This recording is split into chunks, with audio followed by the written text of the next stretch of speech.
Everybody set in the back? Okay. Good afternoon. Welcome to the 2025 SEC Baseball Tournament Game 1 post-game press conference. We're joined by the Alabama Crimson Tide, represented by head coach Rob Vaughn, along with starting pitcher Tyler Fay and shortstop Justin LeBron.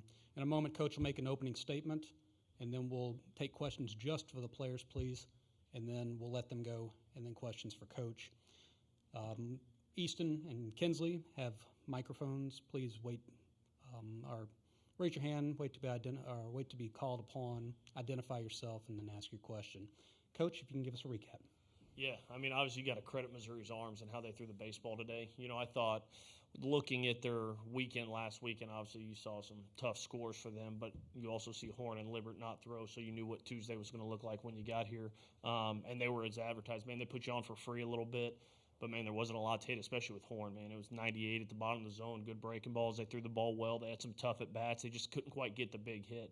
And the big reason for it's this big man right here. I thought Tyler Fay was absolutely outstanding today. That was the story of the day because we didn't have a lot going off Horn. Bronny gets a huge two-out hit to get us on the board. Cade follows it up with another one, but you don't get that unless you have Tyler Fay do what he did right there, which is go out and just pound the strike zone, execute pitches on short rest, and just what an unbelievable year he's had up to this point. You know, started in the pen, was kind of moved into the rotation on short rest at LSU and turned in an unbelievable start there. And every time he touches the baseball, he gives us a chance to win. And I know our team is very comfortable playing behind him.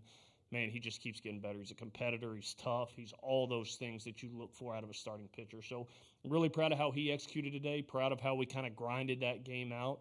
And, man, this is a game of attrition. You're fighting to get to the next day, and we got Tennessee tomorrow morning, so we'll get rested up and get ready to go for a good one tomorrow. All right, if there are questions for the players, please raise your hand. We'll start here on the left, and if you direct your question to an individual player, please. Matt Tallerini from You should be good. Matt Tallerini from World Baseball Network. Tyler, what was working for you today on the mound and how Brady executed also offensively with that home run in the 8th inning? Yeah, I mean, everything was feeling pretty good. I went out in the first inning, and I kind of just felt like I didn't really have to think about where the ball was going. It was just really fluid, and slider was working. Infield behind me was working hard. They were making a lot of good plays. So, yeah, everything was just feeling good today. All right, right behind him on the left. Tyler, ever since being a starter, you've been efficient with the pitch counts, but over the last couple of weeks have kind of hit a wall in those 5th innings. That didn't happen today. What was different, and just how are you feeling as this was the longest outing of your career up to this point? Yeah, I mean, the 5th inning's been pretty brutal for me all year. So, yeah, this summer I just threw 5 innings every start. Like, I haven't really gone more than that. So I think just having that confidence today and going out there in a tight game, had a lot of energy, a lot of juice. So I think that's really the biggest thing. We'll stay on the left, 3rd row. You're good. Simon Besnelli, 100.9. Tyler, just to start like this to begin the postseason, how does that build confidence for you and the rest of the team going deeper into the postseason? Yeah, absolutely. I think just attacking the zone and showing the rest of our staff kind of like a game plan for how we need to do this. I think saving the bullpen is an awesome thing, especially at this tournament. I mean, lose one and you go home. So keeping guys fresh is a big thing, and I think I did a pretty good job with that today. All the way in the back on the right. Next row.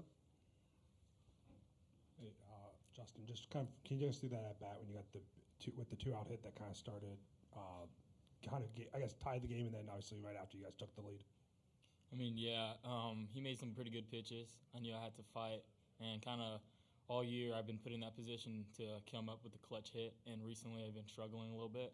And so my biggest thing going forward is aim small and push it to the next guy. So my whole goal was just to get it to Cade Snell, our best hitter in the lineup at this point, and so it kind of worked out well for us. Any more questions for the players? If not, Tyler, Justin, congratulations on the win. See you again tomorrow. Thank you very much. Make sure I have a ride home. We'll see and don't leave Coach. All right, if there are questions for Coach, please raise your hand. Start here on the front row on the right. Theodore Fernandez, Bama Central. Coach, they stranded 12 runners, 9 of them over the last 4 innings. Just what can you say about, your team's pitching in those big moments? Yeah, man, they just executed in big spots. I thought that was really the difference in the game. Neither team just wore it out offensively.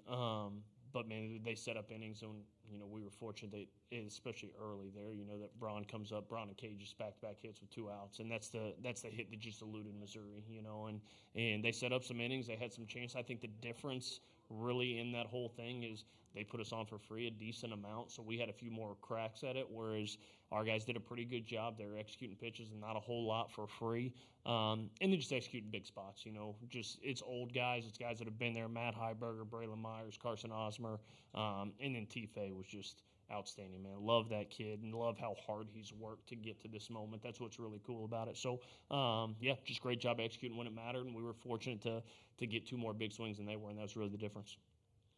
Right in the center, the left. Skip, how did it feel like, to see Brady Neal hit that home run in the 8th inning? And also, Tyler made one mistake to Mateo earlier. How do you just feel about your composure that Brady can help the pitching staff down the line, and what lies ahead against Tennessee tomorrow against national champs? Yeah, Brady's just been in big spots before. He's caught at this place a fair amount. He's played in Omaha. He's played in big spots. Like, the moment just doesn't get too big for him.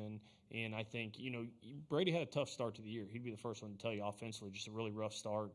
And frankly, kind of, Plattner started catching a little bit more. And when Platt went down with a fractured hand, it kind of forced Brady back in there. And it's like he's had a new lease on life since then. And he's played freer. I think he's just played a freer brand of baseball, and it's allowed him to get some big hits in some big spots. So that was a huge swing for us. You're up 3-1, you pushed out and threw was big, but that extra one just felt huge in that spot right there. And then you look at kind of how the top of the ninth shook out. That other one ended up big. So Brady impacts the game on both sides of the baseball. He's as good of a catch and throw guy as I've ever coached.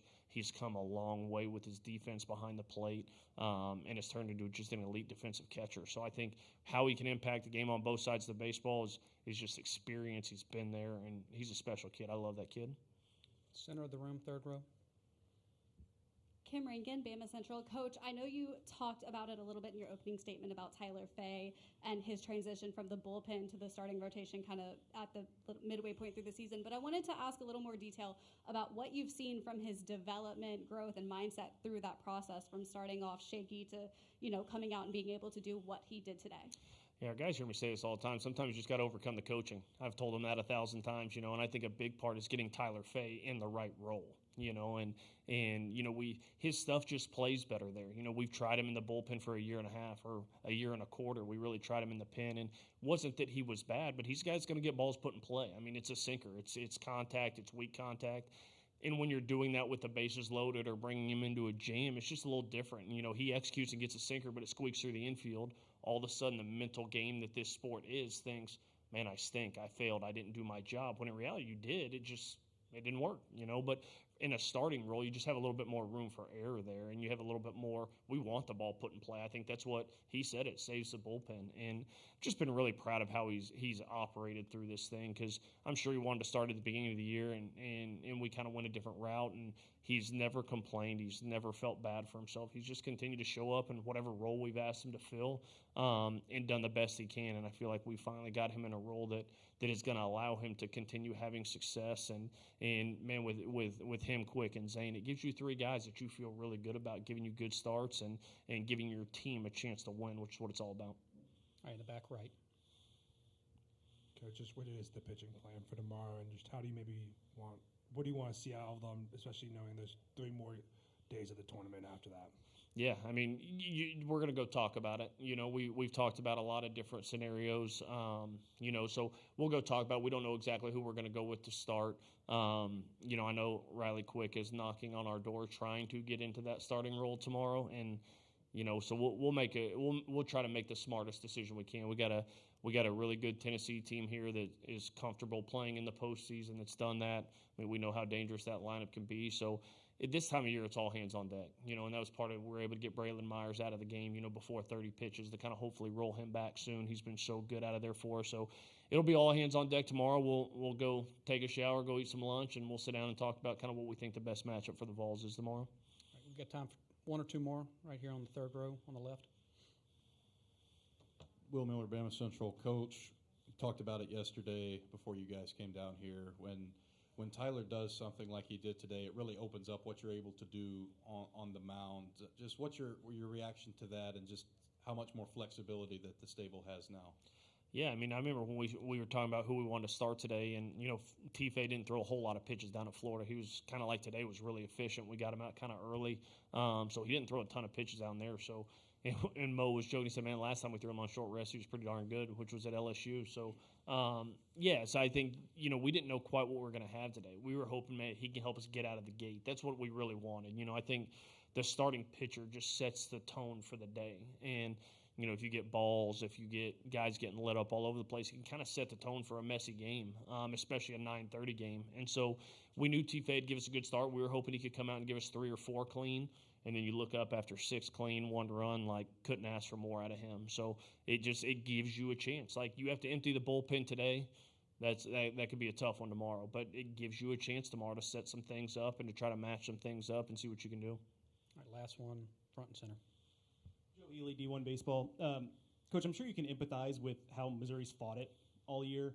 When you've had teams that have been fighting it like that, what kind of coaching challenge is that, and what does it say about their team that they go and sweep A&M late, they come here and play well, and all that? Yeah, I mean, when we played them at our place, some of those arms were starting to come back. Pimentel being out all year, that's a blow for anybody. I feel like they've had so many guys, and unfortunately that's the nature of this game is you lose guys. Florida's been as banged up as anybody in the country, and Kevin O'Sullivan's just done an incredible job navigating that team and what they're doing right now. But injuries just make it tough. It just puts you up against it a little bit, and then you kind of get that bug where you're struggling and you're scuffling and you can't quite be on the right side. But you look at a ton of their games, there's some gaudy scores in there where they got messy, but there's a lot of games there in those middle innings that are 1 or 2 run games, and they just kind of get blown open in tough things. So it forces guys into different scenarios. It forces guys that maybe aren't ready, but at times it can help you for the future too, and it's not fun to navigate. Carrick's as good as it gets in this game. Unbelievable human, works his tail off, unbelievable ambassador for this game, and just a dear friend of mine. Carrick and I have known each other for a long time, and you empathize for him because it's a helpless feeling when you've got so many guys down. But, man, his team, and I said this when they came to Tuscaloosa, man, his team don't quit. Those kids are not going to quit. They're going to show up, and they're going to punch the card with what they've got. And, man, they gave us every ounce of what we wanted today. They scratched, they clawed. Horn is, my goodness, I was hoping Drinkowitz was going to call and tell him, hey, let's take it easy on that guy. We might need him for Saturdays in the fall. But, man, he was electric. The only question on him is he gonna throw enough strikes? And, man, it was out of the gate. It was strike 1, strike 2. The breaking ball was good. The fastball was really sinking on him. And then Libert, really good stuff. So it's a tough situation to be in. I think Carrick handled it with class. I think he never stopped coaching his guys. He never stopped fighting, scratching, and clawing. And that's why Carrick Jackson is who he is. Special human, special coach, and a really good friend of mine. All right, Coach, we appreciate your time today. Thanks, Good guys. luck Roll tomorrow. Tide.